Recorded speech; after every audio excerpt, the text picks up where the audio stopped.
Mtam se nungsiba jang golden or silver.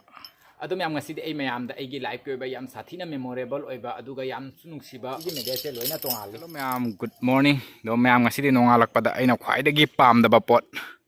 khongdum asiga gi hore akoi manthoi pirakpane basa kana kana pamdage to ma'am sisu comment haram pami pamde do aidi haina ki dra bajani sebo phana nga ga thongasu ado ma'am siga khoi khamin himi pambi hori he jong phajadara jong khoi gi mana ga se ekdam pakman hina khoi gi pambi ga se amana amaga masa una driver kadon dei longai no do ado mapan ga su sare se Adum yam asigi tomato se akoi athana na tha ki bena taba kamaina tawrai bu aina hanwai akoi chicken mukbang taw khidrane adu matam duga akoi aina sigamaki tomato gi keno maru do lawthoga aina adi chamba matam da sigamaki keno haijan gi bana basiga akoi di keno taw de dana adi chicken se imung da pusan de dana akoi chaning bale so akoi mapana thonga chai dana aduga gi aina du matam duga aina dum maki tomato do chamba matam ne mai hi do haijan gi bana do sima pham se akoi keno ni haidi awa phadigom tharam badune base aina lahanwai utpado no awa phadigom hori se ado asigi se papa ga mama ga lahanwai phajana tawna awa phadigom thadana awa phadigom se adi aigi mamangi video jengba sing da jengba sing adum khangwan ko adi phajana phajarudra ne sunga paktana awa phadigom adi manamna khoi ado hajikti keno sina tomato sina loina akoi awa phadigom ja sidare do awa phadigom se ekdam keno to raba hanagi dumaina phajadare do mana sina su kupsa keno to su kupsa le do gi khangde pambi se khoi adi Fajabam ama ikhang khang daba duna papa ka mama ka su ngang mana lo rai di mafam marang khang na pochai ai di maru cha sal lai dana do ai ju khang de ko sumaina koi gi suk phajana horaka nai na khamra do suk phajana sumaina horaka nai khang daba ai mama sonda su ama khak tawri aba adu matam duga di adu du sumyam da ijeng halake adu du su la han ngai di howdana lai ro bana ba adu asigi sina aina tha aniu mamangi ni se ijeng halake asigi se jong sigi tomato pambi se jong sidi siga bu pan mu pa le se ahum mari panu pale se siga suma pan ga su sari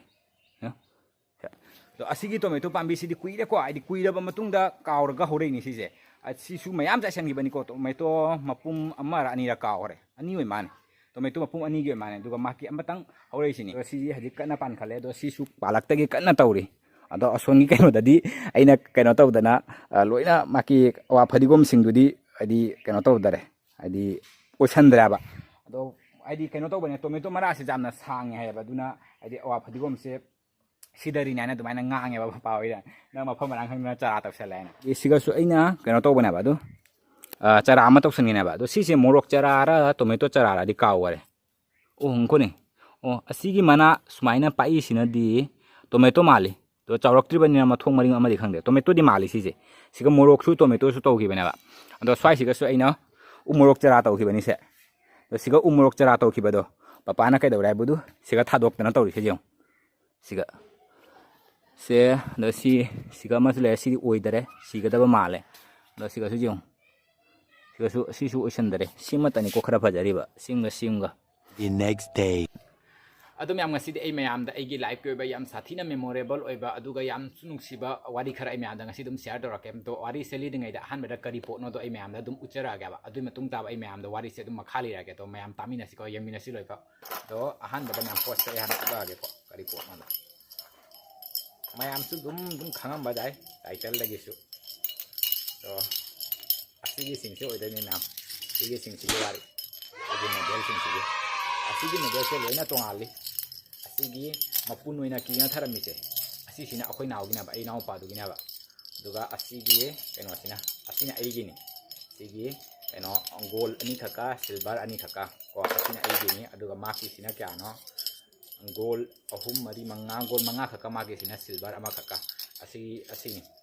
do mayam asi se iwari lira ke ko asi se akoina ko school tamingai da ko class aina class kano class 6 ai class 6 adu gi akoi nauna ai wondagi makhani na ma class 5 ma class 5 oi bane ba adu matam duga akoi school da service January program ama chauna tau kheba aduga phangkiba medal katana basi singse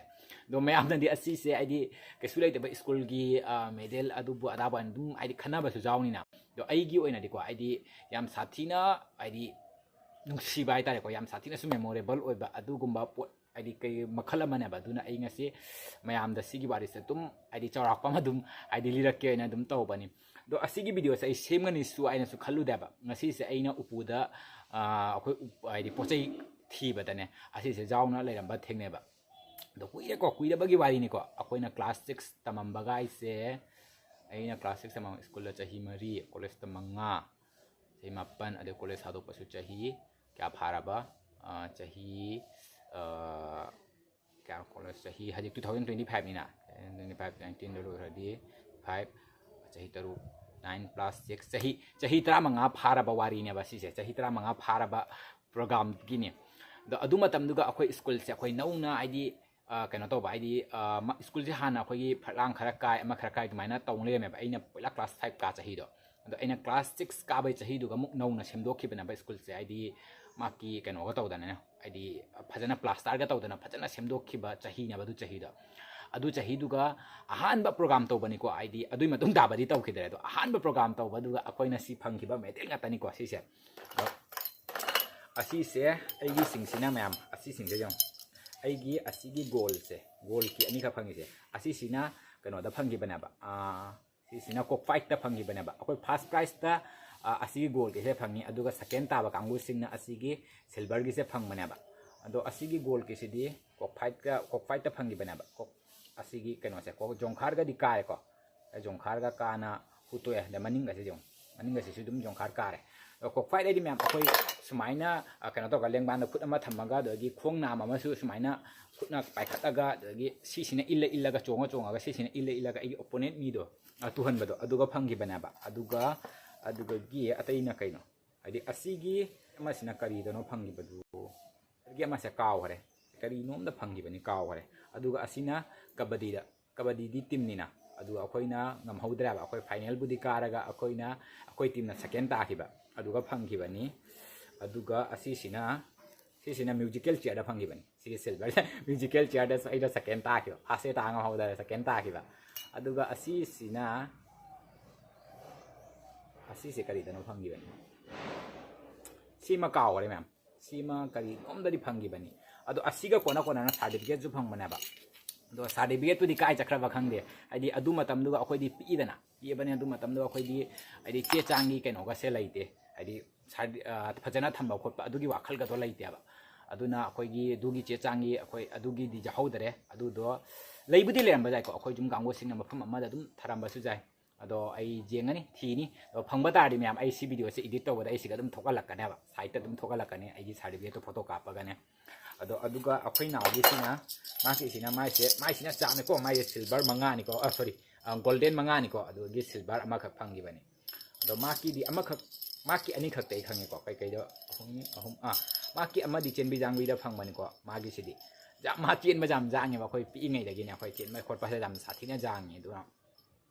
चेनबि जांगबि तानाबा खुदिङि मा अनम्बा अखोइ खुन्दा मोय ममानबा सिंग तानाबा खुदिङिने मोय आंगां सिंग चेनबा खुदिङ मा fast ता तायबा अदु school की दुगस मा fast फंगिबनी अदुगा असी अमना अमखक मा करीदनो फंगिबदो अमखक कैनोदो ओइमाने अखोइगी ब्लाइंड फोल्ड कै कोगिने अखोइगी मीट कसे अखोइ किसलगा अखोइगी चैयामा पाइ चलगा अखोइगी टूल अमा अखोइगी लामा थमगा दो थाबिदो ओइ कै कोगे दुबो ब्लाइंड खंगदेसु काव हाइबम खंगदे हजि कोकसे लाक्ते अदुगा मा अमा फंगिबनी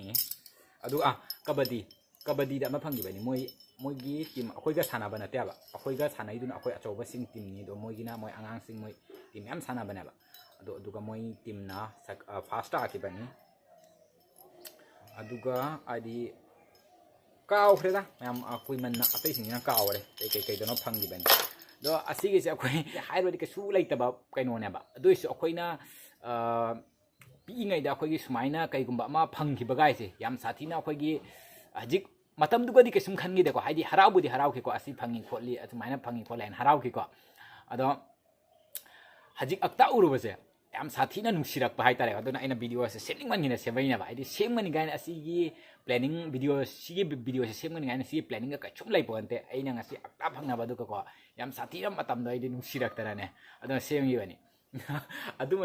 अदुगी मतुङ ताबा प्रोग्राम सु अमता तौखिद्रा अखोइगी स्कूल दुगाने असिना अहानबा फर्स्ट एंड लास्ट ओइखरा हाइताइको दुम मतुङ तारपासिङ सर्भिस नारिसिङ दुम अखोइ फिरान चिंखलगा तोकपा हाइतारे अदुमाइना तौरगा दुम आइदि लोइसनग्राबा